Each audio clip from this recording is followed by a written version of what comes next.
भक्तों, आइए जानते हैं नवरात्रि के छठे दिन मां कात्यायनी की पौराणिक कथा। नवरात्रि के छठे दिन मां कात्यायनी की पूजा का विशेष महत्व है। पौराणिक कथा के अनुसार महर्षि कात्यायन की तपस्या से प्रसन्न होकर मां भगवती ने उनकी पुत्री के रूप में जन्म लिया और महिषासुर का वध करके देवताओं को आतंक से मुक्त कराया। इसलिए उन्हें महिषासुर मर्दिनी भी कहा जाता है। मां दुर्गा का छठा स्वरूप मां कात्यायनी है।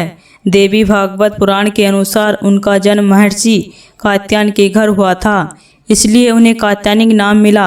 देवी के स्वरूप में बाईं ओर ऊपर वाला हाथ तलवार धारण किए हुए है और नीचे वाला हाथ कमल पुष्प से सुशोभित है।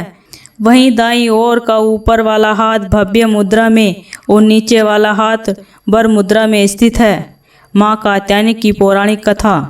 वनमीशक नामक महर्षि के पुत्र कात्यायन से कात्य गोत्र की उत्पत्ति हुई। इसी गोत्र में आगे चलकर महर्षि कात्यायन का जन्म हुआ। उनकी कोई संतान नहीं थी, इसलिए उन्होंने मां भगवती को पुत्री के रूप में प्राप्त करने की इच्छा कठोर तपस्या की। उनकी भक्ति और तपस्या से प्रसन्न होकर मां भगवती प्रकट हुई और वचन दिया कि वे उनके घर पुत्री रूप में अवतरित होंगी। इसी बीच तीनों लोकों पर महिषासुर नामक दैत्य ने अत्याचार बढ़ाया।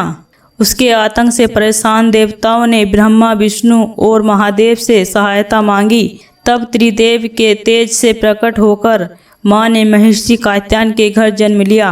पुत्री के रूप में अवतरित होने के कारण वे कात्यायनी नाम से प्रसिद्ध हुई। कहते हैं कि महर्षि कात्यायन से सबसे पहले 3 दिनों तक उनकी पूजा की।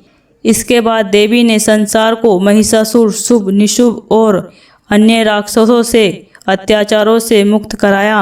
इस प्रकार मां कात्यायनी को महर्षि मर्दिनी के नाम से भी जाना जाता है। मां कात्यायनी का महत्व। मां कात्यायनी को अमोघ फल प्रदान करने वाली देवी माना गया है।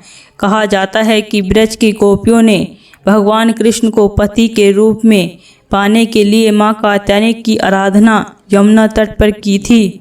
इसी कारण से उन्हें ब्रजमंडल की अधिष्ठात्री देवी भी कहा जाता है।